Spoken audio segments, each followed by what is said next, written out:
Olá, Shalom, a paz do Senhor Yeshua. Para quem não me conhece ainda, eu sou o pastor Rui Nascimento e neste vídeo eu vou estar dando sequência ao estudo de Romanos. Coloquei 2 vídeos antes como principal parte de explicação sobre a época, o momento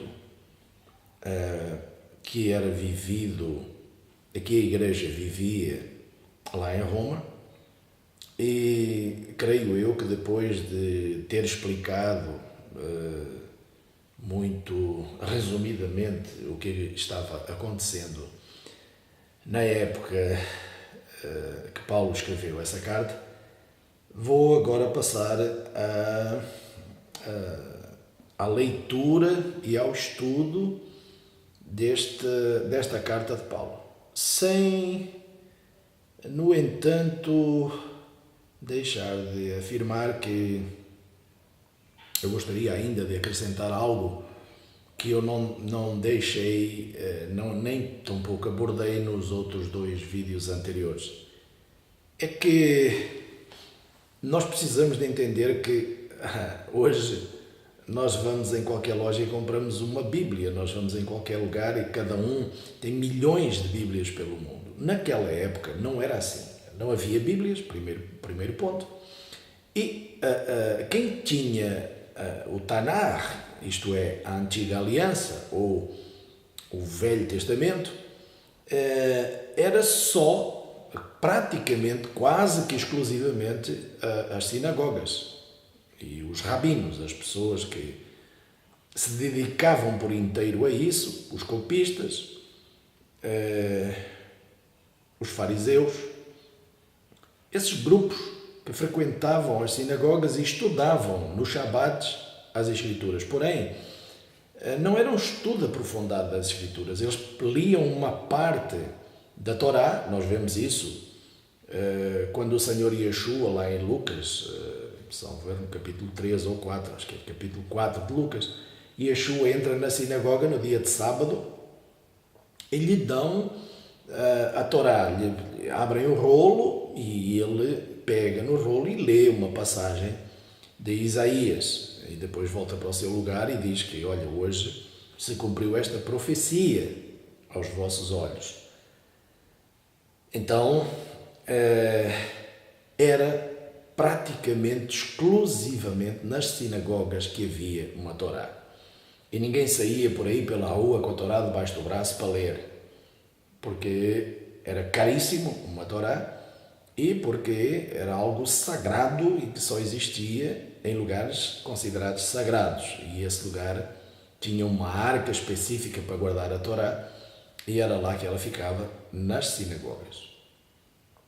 Portanto, a maioria das pessoas em Jerusalém, em Israel, no período que o Senhor Yeshua chegou, e mesmo no período posterior, até inclusivamente no período de Paulo, elas tinham o chamado Torá oral, o chamado Halachá, que era a lei oral, era passada de pai para filhos, não por o que estava escrito, mas por aquilo que eles tinham ouvido. Então você veja bem que há uma distorção muito grande entre o que se ouve e o que se passa. Ao longo dos tempos vai-se distorcendo as coisas. E as coisas foram-se distorcendo a tal ponto que na altura que o Senhor Yeshua chegou na terra como enviado do Pai, a lei vigente não era mais a Torá. A Torá tinha sido abafada. Havia um monte de coisas que eram importantes, mas a Torá tinha sido abafada. Havia uma lei que era, na altura que o Senhor Yeshua chegou, havia muitas leis em Israel que tinham sido acrescentadas, mas que não saíram da Torá. Como, por exemplo, os fariseus condenaram o Senhor e os seus discípulos porque eles estavam colhendo trigo e comendo sem lavar as mãos. Isso não está na Torá em lugar nenhum. Você pode abrir a lei de Moisés, desde Gênesis a Deuteronômio, ou de Bereshit a Devarim, E você não vai encontrar, ninguém vai encontrar num lugar onde a lei ordene que precisa de lavar as mãos. Agora, as leis que foram criadas foram leis que foram acrescentadas e que abafaram a Torá. E então, quando o Senhor Yeshua chegou em Jerusalém, em Israel, na terra, o que havia era a lei legalista, a chamada lei legalista. As leis montadas, arquitetadas pelos rabinos e que foram registradas no Talmud. O Talmud é um compêndio, né, de um monte de costumes e tradições judaicas, e vivia-se em cima de tradições, vivia-se em cima dessas leis legalistas. É o legalismo da lei. A lei dava legalidade aos rabinos para que eles acrescentassem leis para proteger aquela lei, para tentar que de maneira nenhuma ela fosse violada. Essa era a intenção das leis legalistas, mas que tinham uma proporção que saía completamente disso, ia muito além disso, quando elas eram ensinadas por determinado tipo de rabinos. Era como praticamente hoje nas congregações. Cada pastor tem o seu jeito, a sua direção, tem a sua doutrina, e assim ia também em Israel. Nós vemos e sabemos que Paulo foi educado na escola, numa das escolas mais conceituadas de então, que era Gamaliel. Paulo mostra isso e fala isso, que ele foi educado aos pés de Gamaliel. Consta que Gamaliel era um mestre severíssimo e que todos os seus alunos tinham que saber a Torá de cor.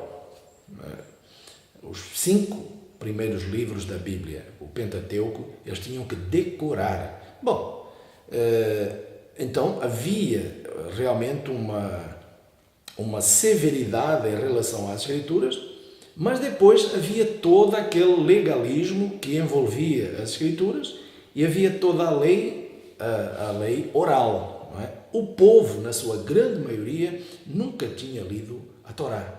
Nunca tinha. E nós vemos também quando Kefa, o Pedro e João estão no Sinédrio se defendendo, eles dizem: mas como é que estes homens sabem isto, uma vez que eles são indoutos, eles não têm letras, eles são iletrados, eles nunca leram, não sabem ler. Portanto, a grande maioria do povo não sabia ler. Não, ou se sabia, sabia o básico, não tinha acesso às leituras da Torá. Iam nas sinagogas, ouvindo o estudo e a leitura da Torá, guardavam, gravavam aquilo que conseguiam e era assim que viviam.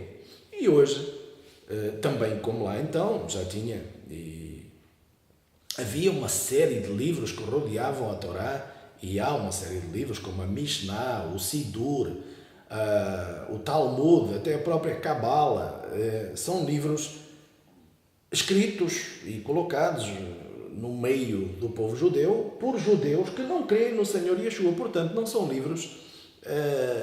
livros divinamente inspirados, mas que são extremamente respeitados pelo povo judeu e que são a base das suas rezas, das suas orações. O Sidur são rezas e rezas e rezas. A Mishnah são rezas e rezas e rezas. E então eles vivem em cima daquilo que nada tem a ver com a Torá. Era assim que se vivia, era assim que estava e continua até hoje. Se você vai em Israel e você conversa com pessoas, com judeus, com pessoas de Israel, se você tem amigos, se você conhece pessoas, como eu tenho alguns e conheço alguns, e com quem eu conversei, os costumes e os hábitos deles são milenares. Eles vêm de Yeshua, vêm daquele tempo, não mudou nada. Parece que está tudo intacto ali, sob o ponto de vista tradição.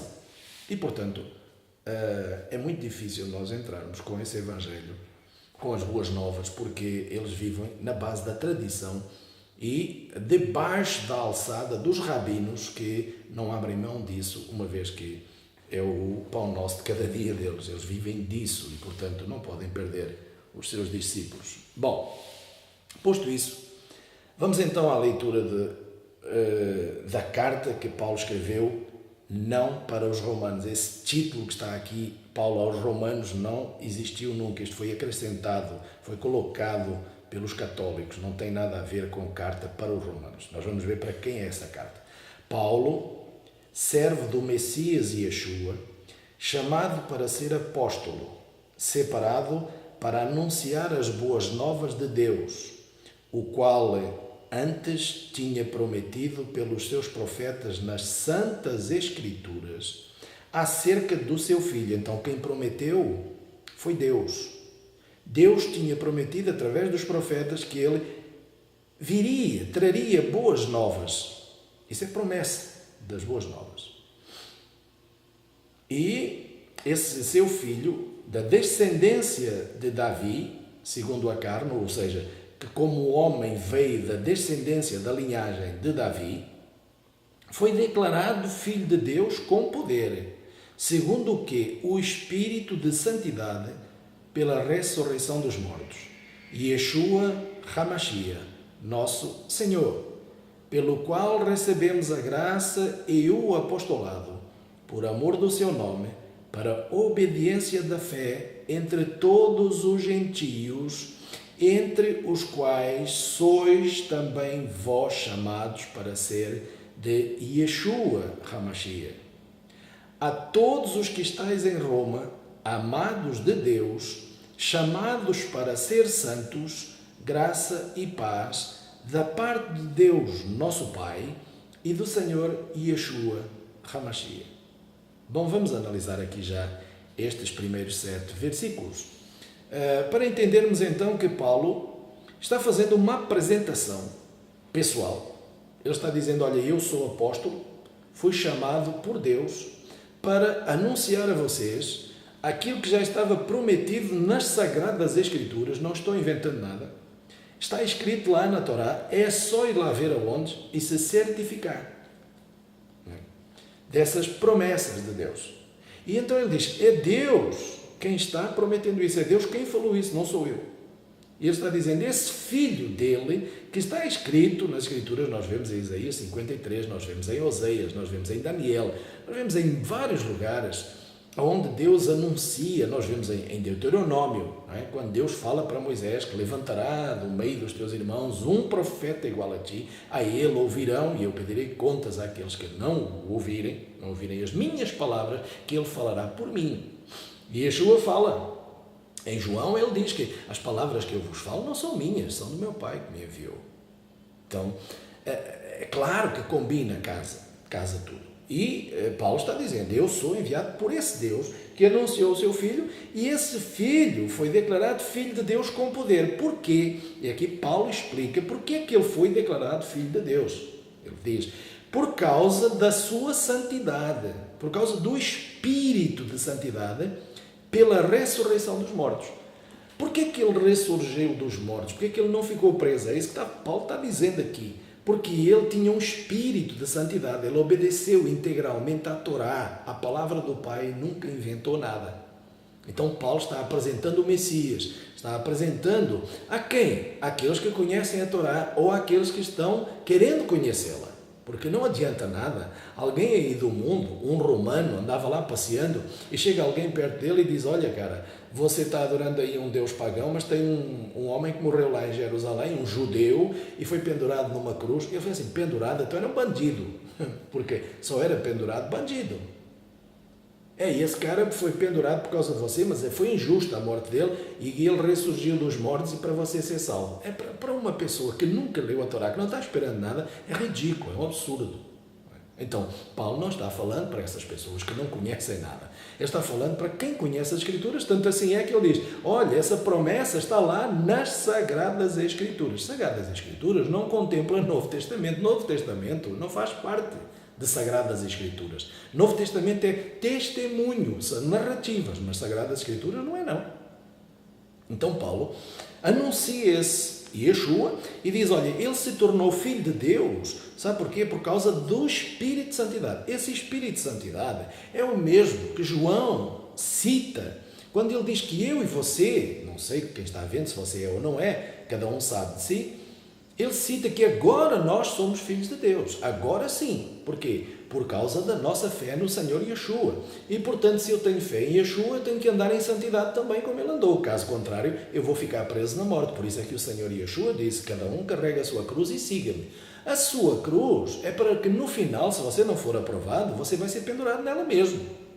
Ele não falou, carrega a sua cruz à toa. Ele falou, carrega a sua cruz e siga-me. Para quê? Por isso mesmo. Você vai levar a sua cruz nas suas costas, como ele levou a dele, e se não for aprovado, você fica preso na eternidade com o maligno, com Satanás. Mas se você andou no Espírito do Messias, no Espírito de Yeshua, no Espírito de santidade, a morte não tem poder sobre você, ela vai te retirar, ela vai te soltar, vai ter que te liberar, por causa do Espírito do Filho, no qual eu criei e eu sigo. Essas são as boas novas.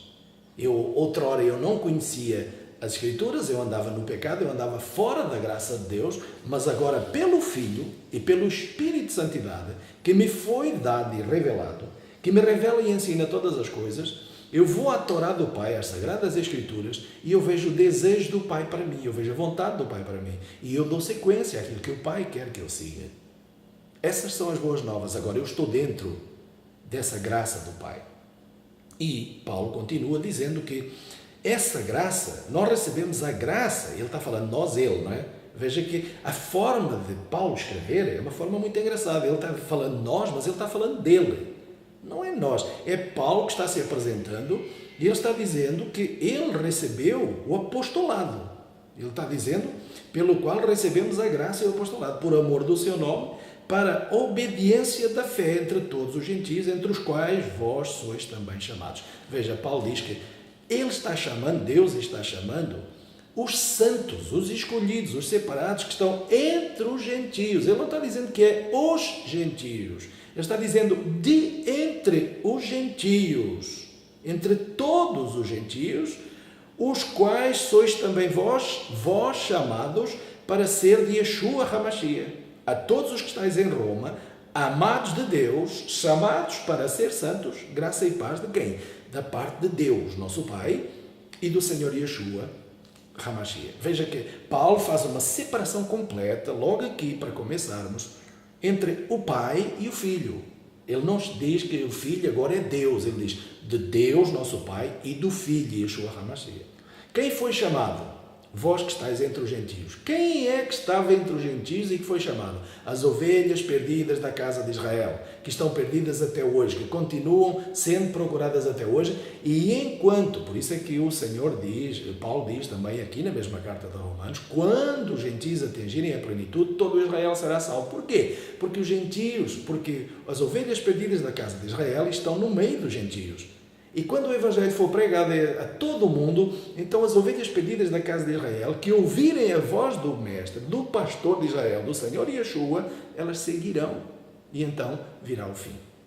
Bom, a primeira parte, a primeira apresentação, é isso aqui. Paulo está falando, está se apresentando e dizendo nós. Ele está falando nós, os judeus, aqueles que fomos enviados a vocês, que estão no meio dos gentios, para falar da graça de Deus anunciada nas Escrituras, e nós agora vamos vos mostrar essa graça. Então, essa é a primeira parte, e eu volto no próximo vídeo com a continuação do versículo 8. Até lá, Shalom.